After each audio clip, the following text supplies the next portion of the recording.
Hello दोस्तों, एक बार फिर से स्वागत है आपके YouTube channel exam study world में। चैनल पर पहली बार आए हैं तो सब्सक्राइब करना ना भूलें। चलिए जल्दी से शुरू करते हैं। प्रश्न नंबर 1, कनिष्ठ वरदान उत्कर्ष के विलोम लिखिए। उत्तर कनिष्ठ का विलोम ज्येष्ठ। नंबर 2, वरदान का विलोम अभिशाप। नंबर 3, उत्कर्ष का विलोम अपकर्ष होगा। अगला प्रश्न नंबर 2, प्राकृत संख्या किसे कहते हैं? उत्तर गणित में 1, 2, 3 आदि संख्याओं को प्राकृतिक संख्या कहते हैं। ये संख्याएं वस्तुओं को गिनने अथवा क्रम में रखने के लिए प्रयुक्त होती हैं। अगला प्रश्न नंबर 3, वर्ण किसे कहते हैं? उत्तर वर्ण से आशय वर्ण भाषा की सबसे छोटी इकाई है। वर्ण ध्वनियाँ हैं तथा भाषा का उच्चारण इन्हीं ध्वनियों से होता है। अतः भाषा की सबसे छोटी इकाई को वर्ण कहते हैं, जो निश्चित ध्वनि के रूप को धारण करती है। अगला प्रश्न नंबर 4, सम संख्या से आप क्या समझते हैं? उत्तर जो संख्या 2 से कट जाती है या विभाजित हो जाती है उसे सम संख्या कहते हैं, जैसे 2, 4, 6, 8। अगला प्रश्न नंबर 5, अनुनासिक स्वर को परिभाषित कीजिए। उत्तर जब स्वर केवल मुख से बोले जाते हैं तो उनका रूप साधारण होता है, परंतु जब स्वर नाक से बोले जाते हैं तो उनके ऊपर चंद्र बिंदु लगाया जाता है।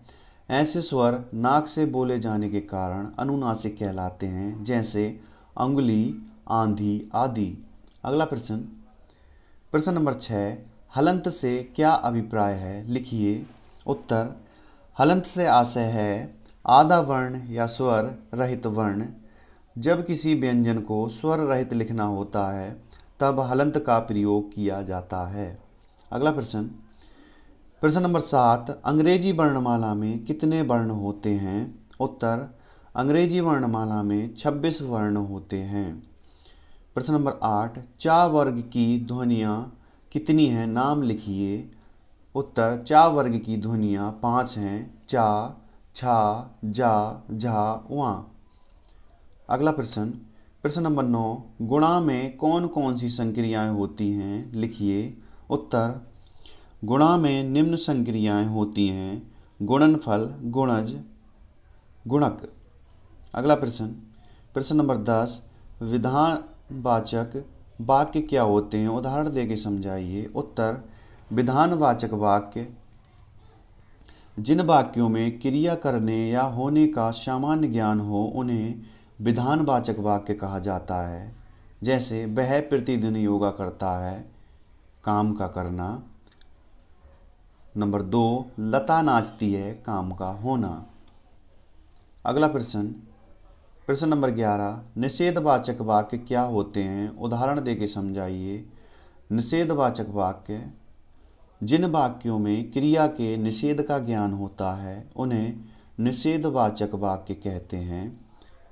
जैसे नंबर 1, वह प्रतिदिन योगा नहीं करता है, काम का ना करना। नंबर 2, लता नाचती नहीं है, काम का ना करना। अगला प्रश्न नंबर 12, ध्वनि के आवश्यक मूल तत्व क्या हैं? उत्तर स्पष्टता, 2, सार्थकता, 3, शुद्धता, 4, तरंगता। अगला प्रश्न नंबर 13, लेखन किसे कहते हैं? उत्तर जब मन के भावों एवं विचारों को लिपिबद्ध करते हैं तो इस प्रकार की अभिव्यक्ति को लेखन कहते हैं। अगला प्रश्न नंबर 14, उच्चारण की दृष्टि से व्यंजन की 3 श्रेणियां लिखिए। उत्तर नंबर 1, स्पर्श व्यंजन। नंबर 2, अंतस्थ व्यंजन। नंबर 3, ऊष्म व्यंजन।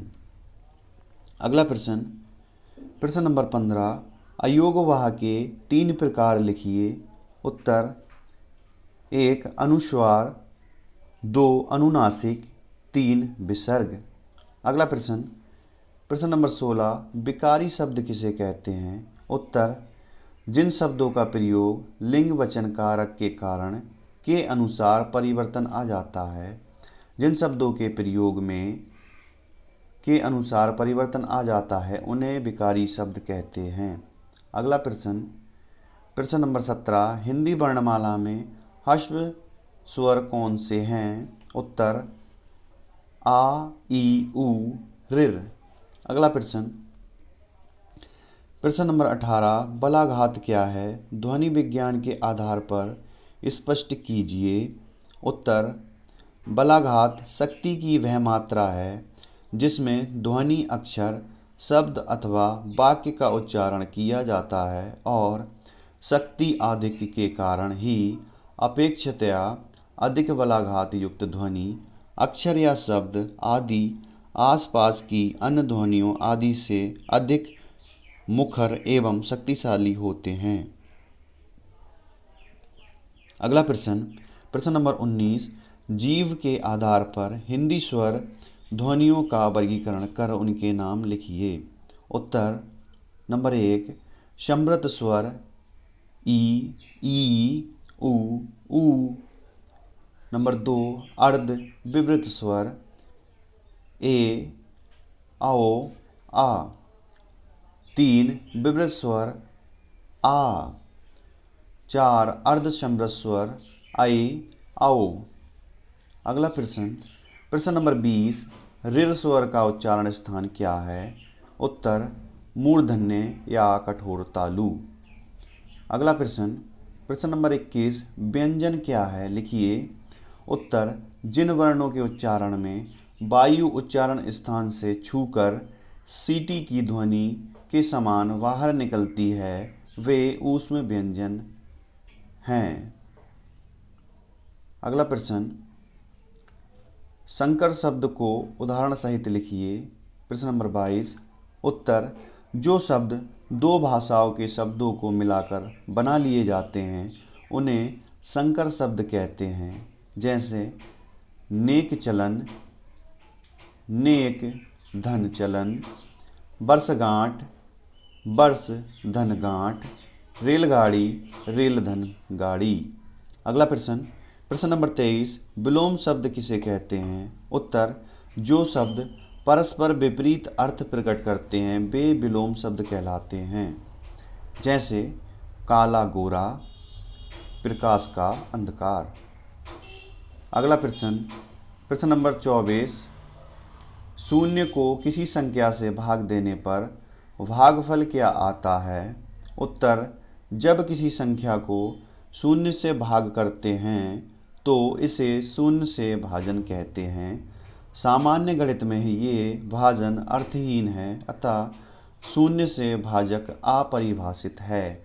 अगला प्रश्न, आज का आखिरी प्रश्न नंबर 25, गणेश शब्द के 3 पर्यायवाची लिखिए। उत्तर, नंबर 1, लंबोदर, 2, गजानन, 3, एकदंत।